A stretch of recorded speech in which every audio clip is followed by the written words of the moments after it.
Chantal Luther, bonjour. Bonjour. Alors on pensait que les taux de crédit immobilier étaient les mêmes partout en France et surprise, c'est faux. Deuxième surprise et c'est une bonne, c'est en Alsace et notamment à Strasbourg qu'ils sont parmi les plus bas de France. Comment ça s'explique ça ? Alors en fait, on a publié un palmarès reprenant les taux constatés courant novembre, première quinzaine de novembre sur toutes les grandes villes de France, les 10 plus grandes villes de France. Et effectivement, Strasbourg arrive en deuxième position concernant les taux constatés en moyenne sur la région Alsace. La première région étant la région toulousaine. Mais comment ça s'explique que ces taux soient très variables selon les régions ?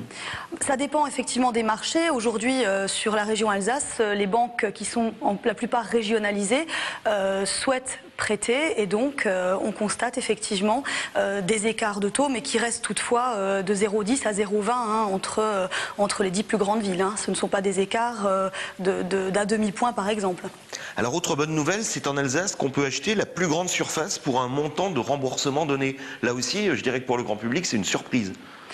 Oui, c'est peut-être une surprise. Effectivement, on a mis en parallèle les taux et les prix moyens constatés au mètre carré sur la communauté urbaine de Strasbourg.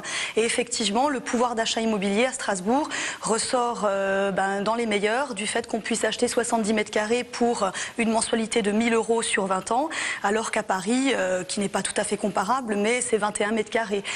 Toulouse 68, Nantes 67 par exemple. Alors 3,80%, c'est le montant pour un prêt sur 20 ans.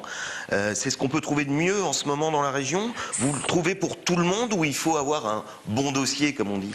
Effectivement, donc on a obtenu des taux à 3,80 sur 20 ans, première quinzaine de novembre. Effectivement, selon le dossier, il peut y avoir quelques disparités. C'est en fonction de l'apport, en fonction des revenus et en fonction effectivement de la situation globale de l'emprunteur. Mais le fait, par exemple, que ce soit des jeunes primo-accédants, ce sont des conditions pour lesquelles on peut tout à fait obtenir ces taux-là. Alors c'est pas plus on est riche, plus on a des taux bas. C'est un peu vrai malgré tout. Maintenant, je dirais que ce n'est plus le seul critère.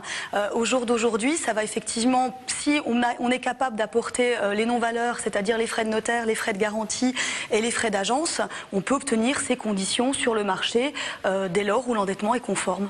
Alors la plupart des experts n'osent plus se prononcer sur les évolutions de ces taux, même à court ou moyen terme. Vous faites partie de ces experts, allez, lancez-vous. Ils vont baisser. Effectivement, on n'a pas de boule de cristal infaillible, mais je dirais que l'OAT est aujourd'hui à 3,22. Il a varié d'un point sur un mois. Donc la volatilité des marchés financiers fait que personne ne peut se prononcer. Malgré tout, les taux sont restés à peu près stables depuis un an. Il y a eu une hausse progressive, une évolution d'un demi-point depuis fin 2010 jusqu'à fin 2011.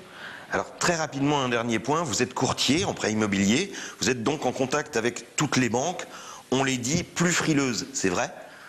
Pas toutes, certaines oui, après elles ont une politique commerciale, c'est leur choix, mais aujourd'hui il y a des banques sur le marché qui veulent prêter aux jeunes, aux primo-accédants, qu'il y ait pas ou peu d'apport. Dès lors où on prouve qu'on sait payer un loyer, qu'on travaille, les banques suivent sur un projet conforme par rapport à l'endettement. Chantal Luther, merci. Merci à vous.